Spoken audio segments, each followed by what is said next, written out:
नमस्कार। सत्यार्थ न्यूज में आपका स्वागत है। मंडावर उपखंड क्षेत्र के ऐतिहासिक ग्राम हिंगोटा में इन दिनों धर्म और सांस्कृतिक भव्य संगम देखने को मिल रहा है। 16 मई शुक्रवार से प्रारंभ हुई 9 दिवसीय रामकथा और प्राण प्रतिष्ठा महोत्सव ने संपूर्ण क्षेत्र को आध्यात्मिक ऊर्जा से ओतप्रोत कर दिया है। इस आयोजन का नेतृत्व गांव के प्रतिष्ठित नागरिक और पूर्व थानाधिकारी ठाकुर इंद्र सिंह किलानौत कर रहे हैं, जिन्होंने बड़ी हवेली के निकट स्थित प्राचीन सीताराम मंदिर में यह आयोजन कर सनातन परंपरा को पुनर्जीवित करने का प्रेरणादायक कार्य किया है। आयोजन की शुरुआत कलश यात्रा से हुई, जिसमें सैकड़ों महिलाओं ने भाग लिया। रामकथा का संगीतमयी रस वर्षण वृंदावन के सुप्रसिद्ध पंडित सत्यप्रकाश शास्त्री द्वारा प्रतिदिन दोपहर 12 से शाम 5 बजे तक किया जा रहा है, जिसमें राम जानकी विवाह, श्री राम की बाल लीलाएं और सुंदरकांड पाठ जैसे प्रसंगों का भव्य मंचन किया जा रहा है। 18 मई को मां भगवती की अलौकिक प्रतिमा की प्राण प्रतिष्ठा विधि पूर्वक संपन्न की गई, जिसने इस आयोजन को आध्यात्मिक चरम पर पहुंचा दिया। इस महोत्सव का समापन 24 मई को होगा, जबकि 25 मई को पूर्णाहुति एवं विशाल भंडारे का आयोजन किया जाएगा। इस आयोजन में ठाकुर इंद्र सिंह को उनके परम मित्र अलवर के गौ सांसद व योगाचार्य केदार शर्मा का सहयोग प्राप्त हुआ। आयोजन की समस्त व्यवस्थाएं ठाकुर परिवार के राम बाबू सिंह, गोविंद सिंह, माधो सिंह, चंद्र सिंह और किलानौत परिवार के अन्य सदस्यों द्वारा संभाली जा रही है। हिंगोटा की यह रामकथा न केवल धार्मिक चेतना का केंद्र बनी है, बल्कि ग्रामीण भारत की सांस्कृतिक धरोहर को भी पुनः जागृत कर रही है। मंडावर से संवाददाता मनोज रामचरित के मानस के जैसे आज तक तीसरा दिन है, तो हमने प्रथम दिन तो महात्मा की कथा सुनाई, दूसरा दिन कल था जो शंकर भगवान और माँ पार्वती को विवाह के बंधन के सूत्र में बांधा है, क्योंकि माता पार्वती है श्रद्धा और शंकर भगवान है विश्वास। तो ये प्रेरणा दी। और आज हमारे श्री रघुनाथ जी का जन्मोत्सव है, प्राकट्य है, वो कथा सुनाएंगे। उसके बाद में कल के प्रसंग में हम चौथे में और श्री जानकी जी का और राम जी को विवाह सूत्र में बांधेंगे। छठवां दिन है, बाल लीलाओं का वर्णन करते करते मेरे प्रभु वनवास लीला करेंगे, केवट संवाद होगा।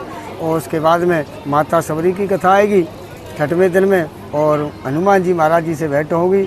और 7वें 8वें दिन में हम सुंदरकांड का पाठ जो सभी भक्त करते हैं। और जो सनातनी है, मैं तो यही निवेदन करना चाहूँगा कि ज़्यादा नहीं तो कम से कम शनिवार मंगलवार 8 दिन में एक बार सुंदरकांड का पाठ और श्री हनुमान चालीसा जी का पाठ जरूर किया करें। ये मेरा सबसे ज़्यादा निवेदन रहे। महाराज, क्षेत्र के लोगों के लिए इस कथा का प्रसाद अधिक से अधिक ले सकें, इसके लिए आप क्या आह्वान करेंगे? देखो, मैं तो यही कहूँगा कि ये 2 गंगा है हमारे यहाँ देश में कहे तो इस धराधाम पर। एक तो जो भागीरथी गंगा है, जो श्री हरि के और यानी कहे तो चरण कमल से प्रकट हुई, उनमें भी लोग जाते हैं स्नान करने नहाने। अभी महाकुंभ का विशाल मेला हुआ। और ये जो श्री रामचरित मानस रूपी गंगा है, ये श्री तुलसीदास जी महाराज जी गोस्वामी जी के द्वारा प्रसारित हुई।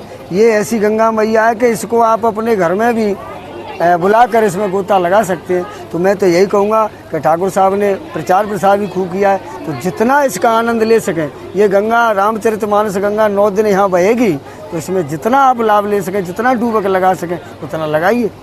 यही हमारा निवेदन है। स्वागत है। जैसा कि हमें मालूम हुआ है कि आपके द्वारा यहाँ विशाल राम कथा का आयोजन करवाया जा रहा है, सबसे पहले तो आप हमारे दर्शकों को अपना परिचय दें। Inder Singh, retired sub inspector, Rajasthan police, PHQ Jaipur से। आपके द्वारा यहाँ विशाल राम कथा का और माँ दुर्गा की अलौकिक भव्य विशाल प्रतिमा का यहाँ जो है विधि विधान पूर्वक यहाँ उनका जो है प्रतिस्थापना करवाई गई है। इसे लेकर और यहाँ क्षेत्र में धर्म के प्रति आपकी इतनी श्रद्धा है, इसे लेकर आप क्या कहना चाहेंगे? सनातन धर्म जीवित रहे।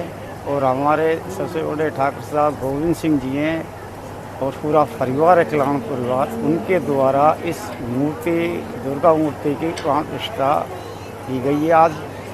और राम कथा का आयोजन जागृति पैदा करने के लिए, विश्वास धर्म का नाश हो, धर्म का विकास हो, ये सारी चीज़ों को लेकर ये आयोजन किया जा रहा है। ठाकुर साहब, मैं सबसे बेहद जानकारी आपसे एक छोटा सा प्रश्न करना चाहूँगा कि आप पुलिस विभाग, जिसे आम जन एक बार तो गंदी नज़र से देखता है और उसमें आपने धर्म के प्रति आप में अंतर इतनी आस्था है, तो ऐसा आपका क्या विचार है इसके मार्फत, आप क्या कहना चाहेंगे? शुरू से ही हमारे गुरु महाराज थे, आजकल ब्रह्मलीन हो गए हैं नंगेश दास जी महाराज, उनकी प्रेरणा से मैं धर्म में ज़्यादा विश्वास करता हुआ उसकी नौकरी भी की है और मैंने अधर्म का मैंने कभी साथ नहीं, धर्म चला।